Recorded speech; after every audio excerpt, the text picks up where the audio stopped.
Touch. Un iPod Touch, ah ouais. Donc c'est pas un appareil cher ça? C'est quoi ça? Bah c'est une sorte de GSM, sauf qu'on sait pas téléphoner. iPod, iPad, iPod Touch, Nintendo, voilà toutes sortes de choses, les bêtes, comme disent les jeunes, que les jeunes souhaitent avoir maintenant. Et les parents doivent prendre des décisions par rapport à ça. Pas facile. L'autorité, nous en avons fait un mot qui fait un peu penser à la police et qui fait frémir. Alors qu'en réalité, l'étymologie nous dit que autor en grec veut dire faire grandir.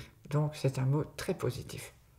La vraie autorité est celle qui a le devoir et le pouvoir de prendre des responsabilités et des décisions par rapport à la famille, par rapport à l'entreprise ou par rapport à l'association dont on a la charge.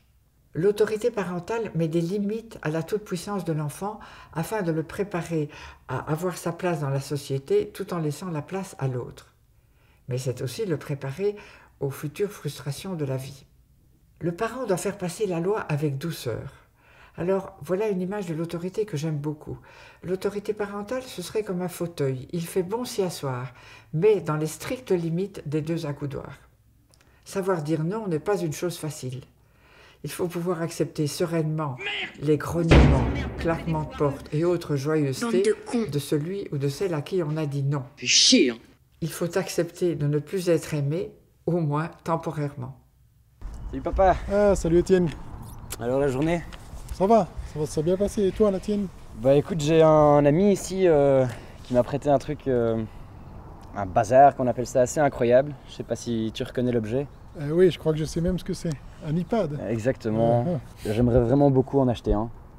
Oui, mais Étienne, tu te rends compte que tu viens tous les 2 mois avec le dernier cri de la technologie? Je trouve ça vraiment génial parce que tout est bien rangé, tout est net, propre, tu vois. Enfin, je sais pas si tu en as déjà tenu un en main. Est-ce que tu es conscient du prix que ça coûte? Tu crois que je peux suivre? Ça coûte peut-être cher, mais ici, j'ai pas l'impression que c'est un caprice d'enfant gâté. C'est plutôt quelque chose qui peut vraiment m'aider pour mes études, que je vais bientôt entamer. Je suis pas contre en soi l'iPod si ça peut t'aider au niveau de tes études, mais financièrement, je peux pas. Encore que je voudrais être sûr que ce soit pour tes études. Je voudrais pas que cet iPad devienne un truc qui te prenne la tête et tu passes ton temps sur les écrans et à ne faire plus que ça. Il serait pas possible que, peut-être pas, tu ne me payes pas la totalité de l'iPad, mais une partie, par exemple 50-50. Et tu es prêt à mettre tes cadeaux de Noël et Nouvel An. Voilà, c'est une manière de participer, mais moi aujourd'hui je peux pas. Que ton oui soit oui, que ton non soit non. Non, c'est pas mon coach qui m'a dit ça. Oui, c'est Jésus qui le proclame.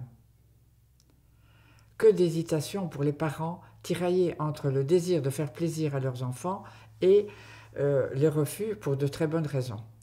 Il faut du courage pour être authentique dans l'affirmation de ses valeurs et dans l'application de ses décisions, quitte à paraître méchant.